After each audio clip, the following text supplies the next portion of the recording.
আল্লাহ পাকের পবিত্র কালাম শুরু থেকে শেষ পর্যন্ত বিশুদ্ধভাবে মুখস্থ করে তাদের সিনায় ধারণ করেছে এবং হেফাজত করেছে।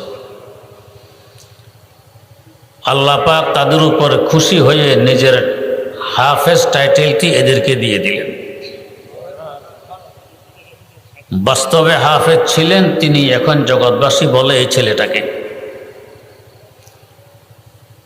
অথচ আজ পর্যন্ত কোনো মুফতি ফতুয়া দেয়নি যে কোরআনে কারিম যে মুখস্থ করবে তাকে হাফেজ বলতে হবে। কোন রাষ্ট্র এ আইন করেনি যে কোরআনে কারিম যে মুখস্থ করবে তাকে হাফেজ বলতে হবে। কোথাও এমন সিদ্ধান্ত নেওয়া হয়নি। অটোমেটিক মুসলমানদের অন্তরে, অমুসলিমদের অন্তরে এই কথা এসে গেছে, কোরআনে কারিম যে মুখস্থ করে তাকে হাফেজ বলে। কিভাবে এই টাইটেল আল্লাহ পাকের পক্ষ থেকে বন্দাদের অন্তরে আসলো? এটা কুদরতের কারিশমা।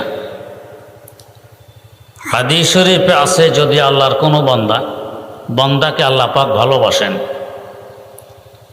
আল্লাহ পাক তখন হযরত জিবরিল আমিন আলাইহিস সালামকে জানিয়ে দেন,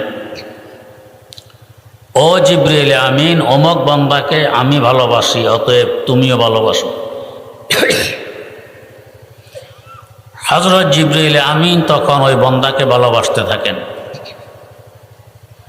এর পাশাপাশি আকাশের ফেরেশতাদেরকে ডেকে জানিয়ে দেন, ও আকাশের ফেরেশতারা, অমুক বান্দাকে আল্লাহ পাক ভালোবাসেন, আমি ভালোবাসি, অতএব তোমরাও ভালোবাসো।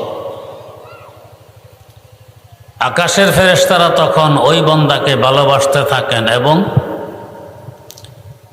জমিনে বিচরণকারী ফেরেশতাদেরকে ডেকে জানিয়ে দেন, ও জমিনে বিচরণকারী ফেরেশতারা, অমুক বান্দাকে আল্লাহ পাক ভালোবাসেন, জিবরিল আমিন ভালোবাসেন, আমরা ভালোবাসি, অতএব তোমরাও ভালোবাসো।